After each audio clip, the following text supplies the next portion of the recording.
I'm Dr. Rashid Ahmad Khan, and in this article, I trace out the historical and geographical location of Rabab, a famous and popular instrument of Pashto music. Different nations have made different claims regarding Rabab. However, we juxtapose all of them against each other to find out to what extent these claims are true. The fact is that the Rabab has existed since ancient times, as evidenced by various relics and inscriptions. The Rabab is a popular instrument in South Asia, particularly in Afghanistan and Pakistan's northern regions, Khyber Pakhtunkhwa and Kashmir. Today, it has also gained recognition in the world of global music. The name Rabab suggests a Hebrew linguistic origin, implying that the instrument may have been invented by people of those regions.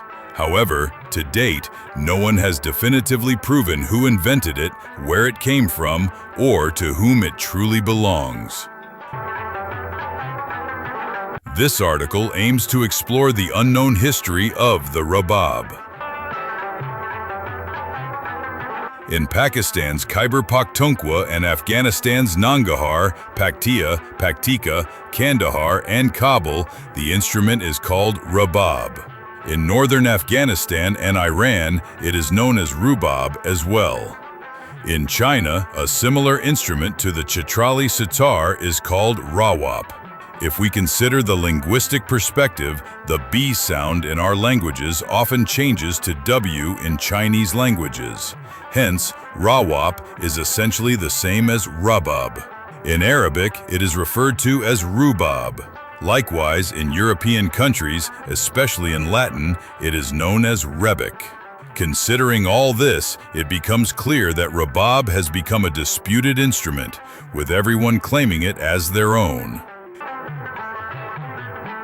In the Indian subcontinent, Hindus claim it as theirs, and Muslims do the same. Yet no one has any concrete evidence as to its true origin. Researchers have differing opinions on the origins of the Rabab. Despite being an incredibly famous and beloved instrument in Pakistan, Afghanistan, and India, it has not achieved the same level of recognition elsewhere in the world. No serious scholarly effort has been made to investigate whether, in the lands where Rabab is a popular instrument, there is any historical or archaeological evidence to support its long-standing presence. Most arguments brought forward begin from the time after the advent of Islam, meaning they are not rooted in pre-Islamic or ancient times. Therefore, we will now discuss this instrument in light of historical and physical evidence.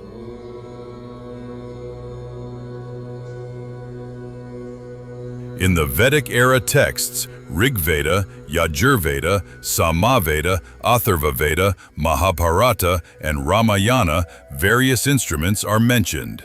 Among these, one instrument is repeatedly referenced, the Vina, a stringed instrument. The Rig Veda states, "When singing here, O bird, announce good luck to us. And when thou sittest, still think on us with kind thoughts. When flying, oft thou singest, thou art like a lute. With brave sons in assembly may we speak aloud." The Yajurveda states, "Give us the music of the lute, the drum player, the flute player, and song and celebration for dance and joy." Similarly, it is said in the Ramayana, while drum and flute and shell and lute made music in the sky. The Mahabharata states, "The delightful sound of Vinas, Panavas, and bamboo flutes was heard." The instrument Vina is repeatedly mentioned in the books and references cited above. These are the very texts that ancient people preserved as spiritual songs in oral tradition. When writing formally entered social life, and later when Panini composed the grammar of Sanskrit, these divine hymns were compiled into written form. Whenever the instrument Vina is mentioned, it is always associated with the act of plucking strings. However, no physical depiction or illustration of the Vina is found in these texts. The Vedic literature spans a period of roughly 2,500 to 3,500 years ago.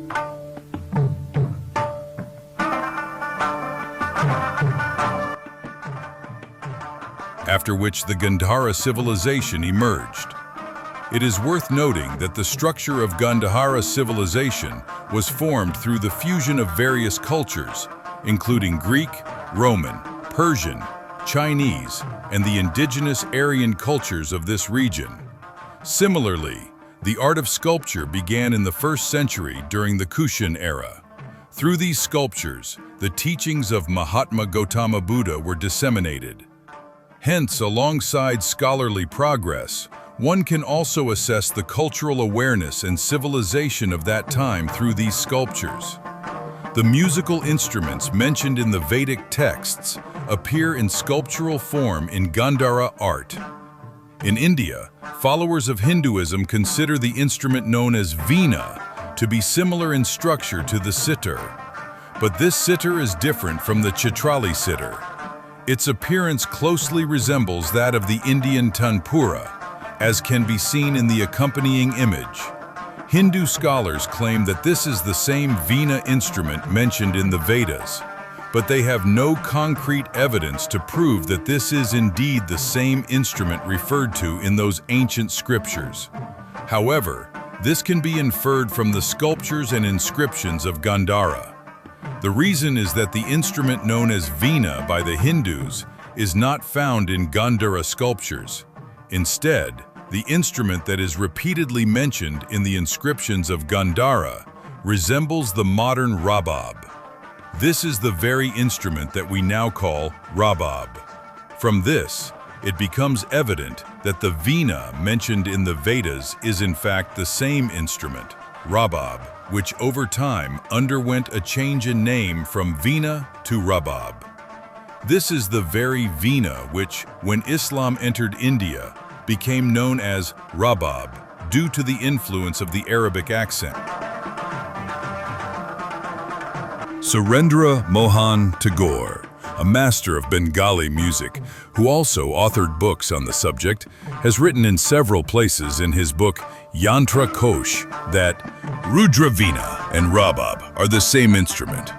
Before the Muslim invasions of India, this instrument was known as Veena, but later it came to be called Rabab. Similarly, the renowned scholar Swami Prajnan Anand says, the Rabab is also a kind of Veena, known as Rudra Veena in Afghanistan and Persia, the Rudra Veena in called the Rabab, and in Arabia it is known as Rubab. Now, disagreement with both of these scholars, Surendra Mohan Tagore and Swami Prajnan Ananda, is possible because they consider the Rudra Veena and the Rubab to be the same instrument. However, a closer examination clearly shows a structural difference between the two. The Rudra Veena is an instrument that, in terms of construction, is much larger and longer than the Rabab, and it is played by resting it on the shoulder. However, if we observe the sculptural art of the Kushan and Gandhara periods, we find statues in which an instrument resembling the modern Rubab is being played while placed in the lap, as can be seen in this image. Similarly, if we look at the current form of the Rudra Veena, it appears completely different from the Rabab, or the instrument shown in the image above. Swami Anand claims that the Rabab is a type of Veena, but this does not seem accurate. In reality, the Rabab has maintained the same structure throughout history. What has changed is only the name. In ancient times, it was called the Veena, and today it is known as the Rabab. In other words, wherever the term Veena appears in the Aryan texts, the Vedas, it actually refers to what we now call the Rabab. In the classification of musical instruments, those grouped into the same family or category do not include both Rabab and Rudra Veena together. Rather, they belong to entirely different and even opposing groups. For instance, in the group of Rabab, we include instruments like the sarod, mandolin, and oud. In contrast, the other group includes the Indian sitar, tanpura, Rudra Veena, and other similar instruments. As we have demonstrated through images from the Gandhara period, the Rabab clearly appears in these artworks, and its structure resembles that of the modern rabab. In these ancient depictions, there is no trace or illustration of any other string instrument besides the rabab. Therefore, the instrument seen in these carvings, the one whose image is present, is indeed the rabab, which is referred to as Vina in the Vedic texts. All the images below, taken from Gandhara art, clearly show this rabab, the same instrument played by the Pashtuns today.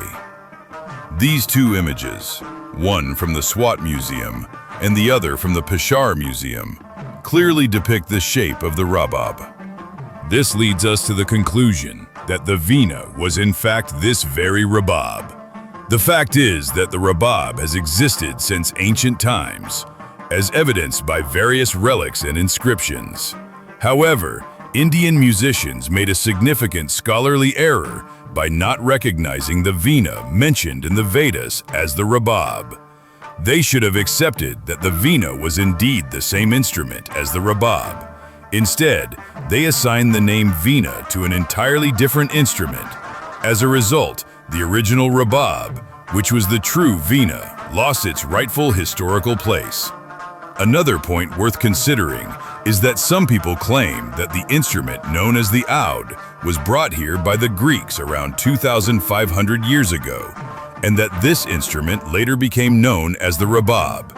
However, it is also possible that the original Vina was taken from this region to the Arab world or Greece, where it came to be known as the oud.